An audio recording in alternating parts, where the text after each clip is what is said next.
Who is here? Voi ei.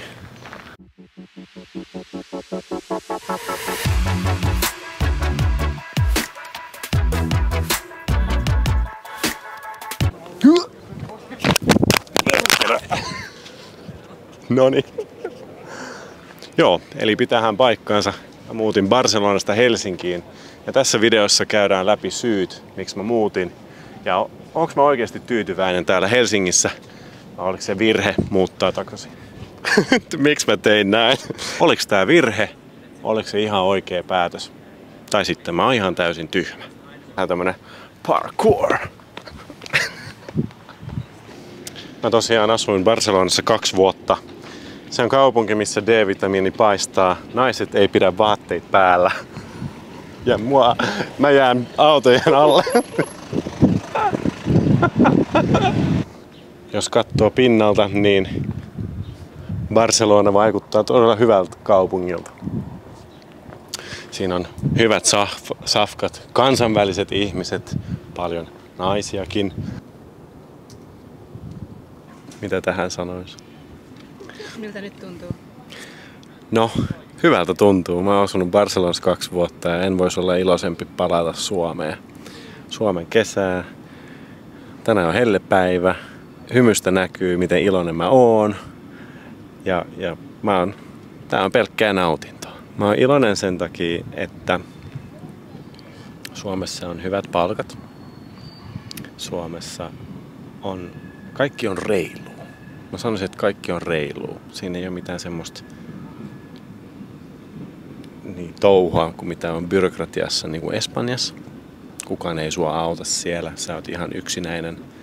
Ja jos sua syytetään jostain tai jos on jotain vikana, niin sua syytetään ihan varmasti siitä.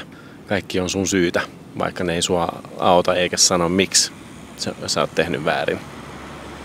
Niin näin se toimii. Miksi mä edes muutin Barcelonaan alun perin. Toki lämpö oli yksi syy ja toinen oli se, että mä olin tehnyt Alicantes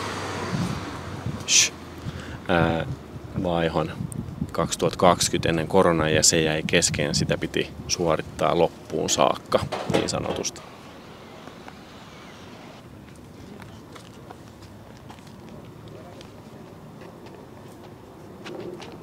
Mä tulin Barcelonaan ja ekat 3 kuukaudet oli hyvät. Mulla oli sangria joka päivä terassilla, firman terassilla niin paljon kuin jaksat juoda 2 tunnin ajan. Ja hyvä meininki, bileet joka päivä. Olin melkein joka päivä ulkona. Tulin vaan kotiin nukkumaan ja näin poispäin. Elämä hymyili niin sanotusti. Joka viikko oli uusi bruna tai paloi naamaa ja näin poispäin. Tosi paljon mä tykkään tutustua uusiin ihmisiin ja Alicante oli vähän semmoinen esimaku siihen, mitä oli tulossa Barcelonassa. Ja minkä johdosta päätin kokeilla Espanjassa syvempää asumista ja millaista olisi arkea Espanjassa. On toi hyvä sää ja kaikki, niin se ei välttämättä tarkoita, että ihmiset elää hyvin. Toi elintaso on siis aika paha, toi nykytilanne. Vuokra on yhtä suuri kuin Helsingissä asuisi ja palkat ovat pienempiä. 900 € kaikkiin kuluineen, jos halus oman studion vuokrata. Palkkapäivän jälkeen ei jäänyt hirveästi sit ylimääräistä, että toi elintaso oli huomattavasti matalampi kuin mitä Suomessa on. Ja sehän aiheuttaa vähän semmoista taloudellista stressiä tietysti.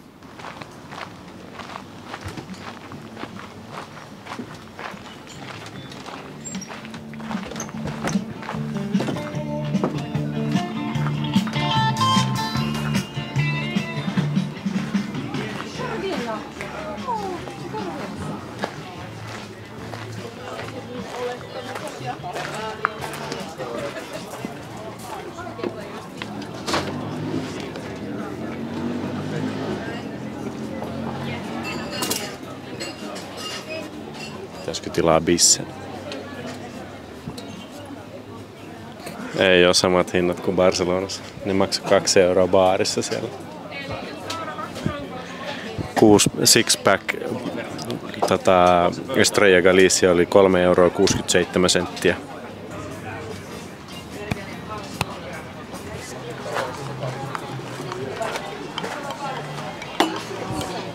Ai. Alun perin miksi mä lähdin Barcelonaan oli sään takia, olin kyllästynyt Helsinkiin, olin kyllästynyt duuniin, mitä mulla oli silloin. Parisuhde päättyi, opinnot päättyi ja siksi mä päätin, että se on nyt tai ei koskaan. Jos mä mietin niin kuin viimeiset 2 vuotta, mitä mä oon siellä ollut ja mä oon yleensä aika sosiaalinen henkilö, niin mulla oli tosi paljon vaikeuksia tehdä oikeita syvempiä kavereita. Mulla oli vaikeuksia tehdä hyviä kavereita silleen, jotka kysyy, että miten sä voit ja ei ole semmosia pinnallisia, että nyt mennään bilettää. Työelämää tuolla, jos ei puhu täydellisesti espanjaa, niin se joudut tehdä jotain kansainvälistä työtä. Mähän tein 2 eri firmalle teamleaderin duunia ja sehän niin sanotusti, kun on niin monta eri kulttuuria, niin sehän menee vaikeaksi sitten löytää semmoista yhteistaktiikkaa, miten se voi tehdä järkevästi. Et esimerkiksi yhdessä vaiheessa mulla oli 25 henkilöä mun tiimissä, jossa oli 15 eri kulttuuria ja piti sitten miettiä tosi paljon, että miten mä voin lähestyä tätä henkilöä ja sitten oli ihan täysin eri toisen kanssa. Eli jos pähkinänkuoressa katsotaan, niin mulla oli 3 ongelmaa, mitä mä en pystynyt ratkaista silleen kunnolla. Esimerkiksi noiden tulojen suhteen tulot oli aika matalat verrattuna siihen paljonko maksoi eläminen ja noi kämpät. Se oli yksi asia, vaihoin duuniin, se ei auttanut. Toinen asia oli siis ton suhteen, kaverisuhteiden suhteen esimerkiksi tunsin olevani aika yksinäinen. Juttuhan oli se, että mähän meni aika rikki, mutta mähän en ole ollut ainoa, niin kuin Bart sanoisi, joka oli rikki ja oli etsimässä elämän tarkoituksensa sieltä. Ja tosi usein se ei sitten löydy sieltä, tosi moni on rikki. Kun tulin Barcelonaan, olin sinkku ja kävin treffeillä jonkin verran. Tapasin sitten hetken päästä yhden lentoemäntänä työskentelevä expatin ja päädymme aika intensiiviseen suhteeseen ja muutimme nopeasti sitten yhteen taloudellisesta syystä. Tunsin olevani vielä vähän masentunut ja rikkinäisen oloinen sen jälkeen. Että vaikka nuo ongelmat tuli periaatteessa ratkaistu, niin sehän ei auttanut pitkässä vedossa sitten.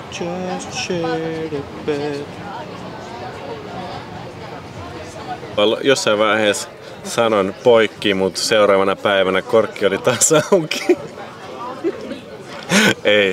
ei kun tosiaan, mä oon tosiaan 28 vuotta vanha ja mä päätin, että silloin kun mä lähdin Barcelonaan, niin se oli now or never, ihan oikeesti. Mutta sehän aika oli muuttunut. Mä en ollut enää 26-vuotias. Mullahan ei ollut loppumatonta aikaa, loppuelämän aikaa. Tuntui siltä, että mulla ei ollut enää sitä aikaa, että mä olin tuhlaamassa aikani. Niin silloin mä päätin, että hei, mä pakkaan mun laukut, mä lähden täältä vittuun, mä lähden himaan ja sit ei enää katsota sitä, ei katsota taaksepäin.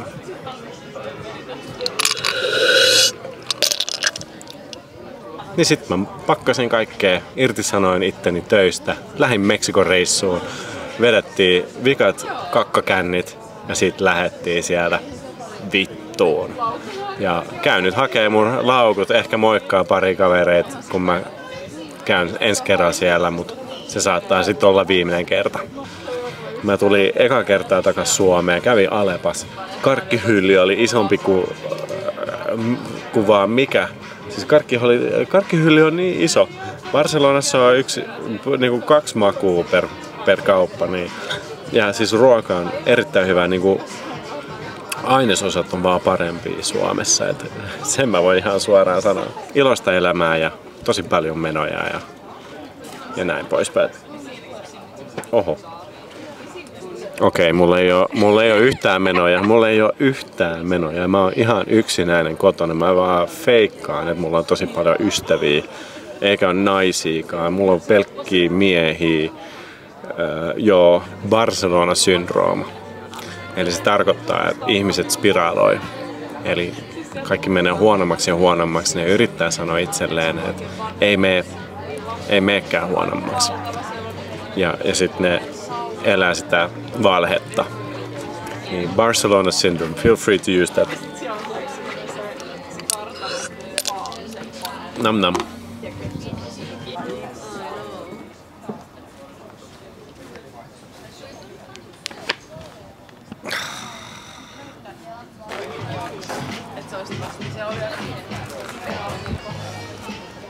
No ei.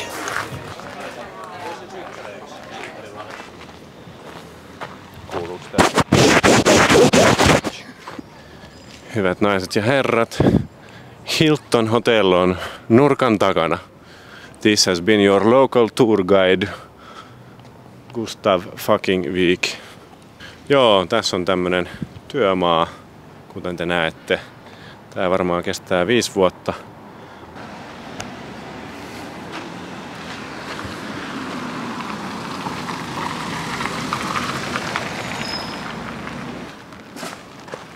I show Gustav.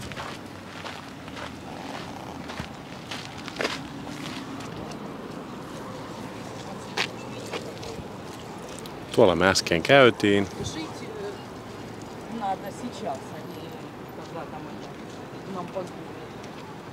Kuvaan nyt mun kuvaajalle vähän B-rollia.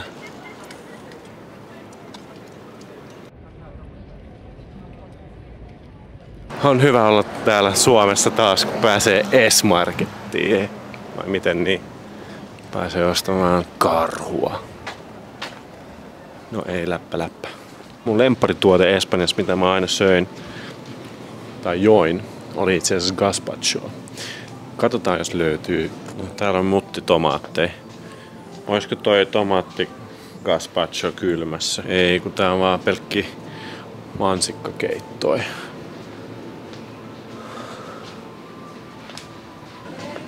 Joo, tää ei oo se. This ain't shit. Joo, ei oo se. Ei oo. Onko Suomi äiti tehnyt sut raskaaksi? En mä paljasta. Vaikeita valintoja. Tää on unpopular opinion, mutta Pfazermint on aika hyvä itse asiassa. Mielestäni. Mutta mehän mennään tällä. Mä otan panterit, jotta päästään ulos. Vamos!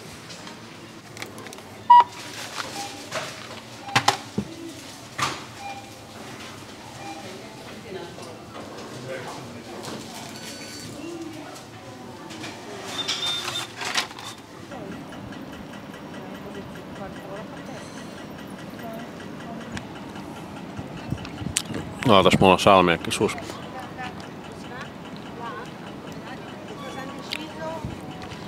Tulevaisuuden visio on, jos puhutaan niinku ihan vakavasti, niin mä käyn töissä ja sit jos mä en oo töissä, niin mä käyn treenaa, teen jotain tennistä, pyöräilen, juoksen, teen voimatreenejä ja oon käynyt jopa Tribessä.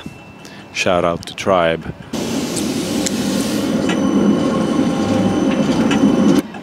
Nam nam Hesburger. Fit check. Butt check.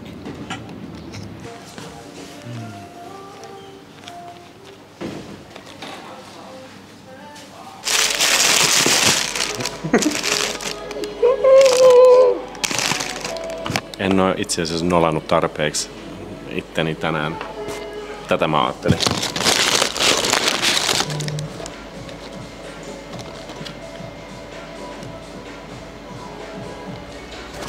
Nam nam. Joo, eli pähkinänkuoressa on monta hyvää syytä, miksi muuttaisi Barcelonaan. Mutta on monta eri syytä, miksi ei muuttaisi kans. Helsinki, the place to be.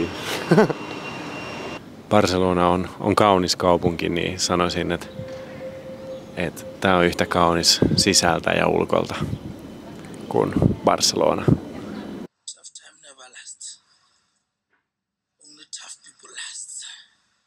Niin. Miten nyt sen sanois? Mitä mä Malagas? Viidon vitun hyvä himas. Mitä mä Barcelonas vitun... Mitä mä Barcelonas viihdyn vitun hyvin himas. Niin kuin sanotaan ruotsiksi, borta bra men hemma bäst. Moro moro, oli pakko vaan kysyä. Siisti tyyli. Mitä sä teet työksesi? En mitään. Ai jaa, sä oot työtön. Okei, no niin, hyvä tietää.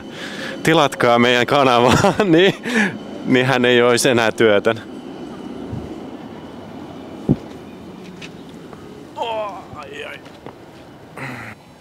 Elämä on lyhyt. Tee se, jos sä haluat muuttaa jonnekin, niin tee se. Mutta varaudu siihen, että se ei ole mitä sä kuvittelit etukäteen. Kiitos kun katsoit videon. Mulla on vielä monta storya kerrottavaa. Tilaa kanavaa tai joudut muuttaa Barcelonaan. Moido!